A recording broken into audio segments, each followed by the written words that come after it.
ഹർത്താലിനെതിരെ പ്രതികരിച്ച KPCC vice president VD സതീശനെതിരെ കടുത്ത വിമർശനവുമായി Thiruvananthapuram DCC രംഗത്ത്. സതീശന്റെ ഇമേജ് ക്രിയേഷനാണ് ഇതിന്റെ ലക്ഷ്യം. അനവസരത്തിലെ ആദർശ പരിവേഷം ഭൂഷണമല്ലെന്നും ഫേസ്ബുക്ക് പോസ്റ്റിലൂടെ DCC സതീശന് മറുപടി നൽകി. UDF ഹർത്താലിനെതിരെ പരസ്യ വിമർശനം ഉന്നയിച്ച KPCC വൈസ് പ്രസിഡന്റ് VD സതീശനെതിരെ അതേ ഭാഷയിലാണ് തിരുവനന്തപുരം DCC ഫേസ്ബുക്കിലൂടെ മറുപടി നൽകിയത്. ഇമേജ് ക്രിയേഷനാണ് VD സതീശന്റെ ലക്ഷ്യമെന്ന് തിരുവനന്തപുരം DCC പരിഹസിച്ചു. UDF ചർച്ച ചെയ്താണ് 27-ന് 3 മണിക്ക് ഹർത്താൽ പ്രഖ്യാപിച്ചത്. അതിനെതിരെ അഭിപ്രായമുണ്ടായിരുന്നുവെങ്കിൽ തലസ്ഥാനത്ത് തന്നെ ഉണ്ടായിരുന്ന VD സതീശന് അഭിപ്രായം പറയാമായിരുന്നു. ഇത് പറയാൻ 30 മണിക്കൂർ വേണമായിരുന്നോ എന്നും തിരുവനന്തപുരം DCC ചോദിക്കുന്നു.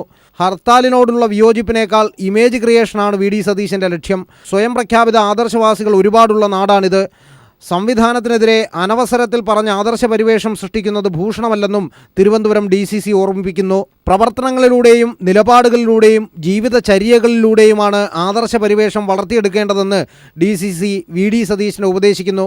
സമരത്തിൻ്റെ ആശയവും വിഷയത്തിൻ്റെ തീവ്രതയും ജനങ്ങളിലെത്തിക്കാൻ സമാധാനപരമായ ഹർത്താലുകൾ അനിവാര്യമാണെന്ന് DCC ഫേസ്ബുക്ക് പോസ്റ്റിലൂടെ പറയുന്നു.